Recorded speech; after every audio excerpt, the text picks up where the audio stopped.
Bonjour mon ami, aujourd'hui je te propose un petit peu de lecture avec le chapitre 6.1 de la nouvelle Sous les feux de Beltane. Voilà plus d'une semaine qu'elle et son père étaient partis. Plus d'une semaine que la vie lui semblait plus terne.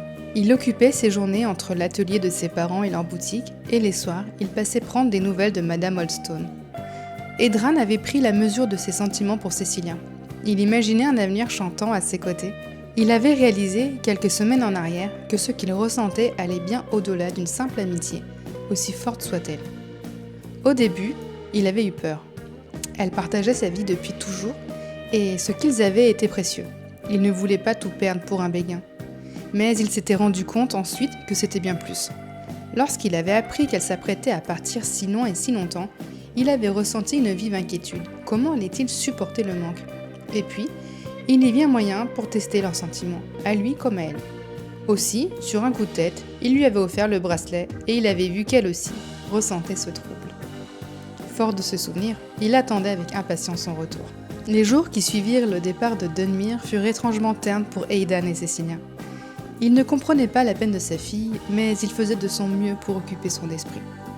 La jeune femme, elle, tentait de se convaincre que ce n'était rien, qu'elle n'avait passé que 2 soirées avec lui au cours desquelles il n'avait même pas échangé un baiser.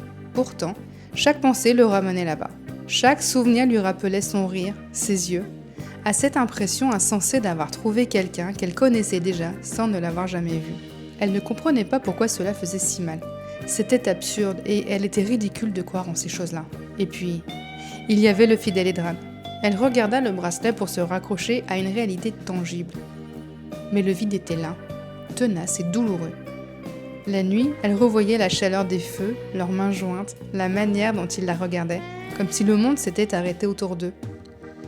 Et le jour, elle reprenait ses gestes habituels, aidait son père, comptait les rouleaux d'étoffe.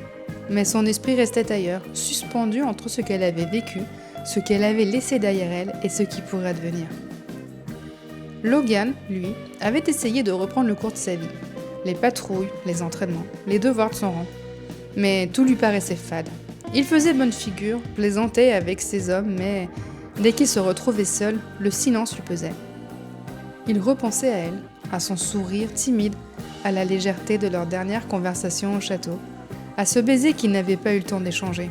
Ewan, son meilleur ami qu'il avait surpris ce jour-là, ne manquait pas de le taquiner. « Allons mon ami, des filles, tu peux en avoir autant que tu veux. » Gwen, éternelle romantique, restait la plus lucide. Elle voyait bien que quelque chose s'était produit. « Tu n'es plus tout à fait là, Logan, lui avait-elle dit. Et c'était vrai. Logan avait l'impression d'avoir perdu un morceau de lui quand elle était partie. J'ignore tout d'elle, je ne sais même pas si je la reverrai un jour.